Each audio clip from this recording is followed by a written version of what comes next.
தமிழ்நாடு என்றைக்குமே மாறாது அப்படிங்கிறத மதுரையினுடைய திருப்பரங்குன்றத்தை சுற்றி இருக்கக்கூடிய மக்கள், அந்த பிளவுவாத அரசியலை பண்ண வந்த மக்களை நோக்கி கரவொலி எழுப்பி அவர்களை வெளியில் அனுப்பும் போதே தெரிஞ்சது.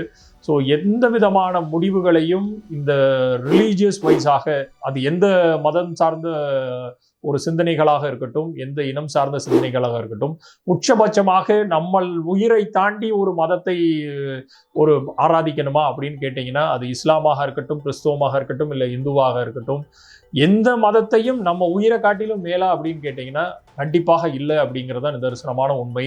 ஸோ இழந்தவருடைய ஆத்மா சாந்தி அடைகிறது மாதிரியே ஒட்டுமொத்தமாக இந்த மாதிரி பிளவுவாத அரசியலை உள்ளபடியே அனைத்து கட்சிகளும் விடணும். அது யாராக பண்ணாலும் தவறுதான். அதை தெள்ள தெளிவாக தொடர்ச்சியாக பண்ணக்கூடிய பாரதிய ஜனதா கட்சியினுடைய தலைவர் திரு நயினார் நாகேந்திரனாக இருக்கட்டும், இல்லை முன்னாடியோட தலைவர் திரு அண்ணாமலையாக இருக்கட்டும், தொடர்ச்சியாக பண்ணுவதை நிறுத்தி கொள்ள வேண்டும் அப்படிங்கிறது நம்மளை போன்றவர்களுடைய பார்வையா இருக்குது.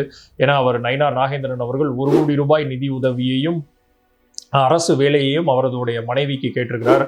ஆனால் இறந்தவருக்கு உள்நோக்கம் கற்பித்து பல விடயங்களை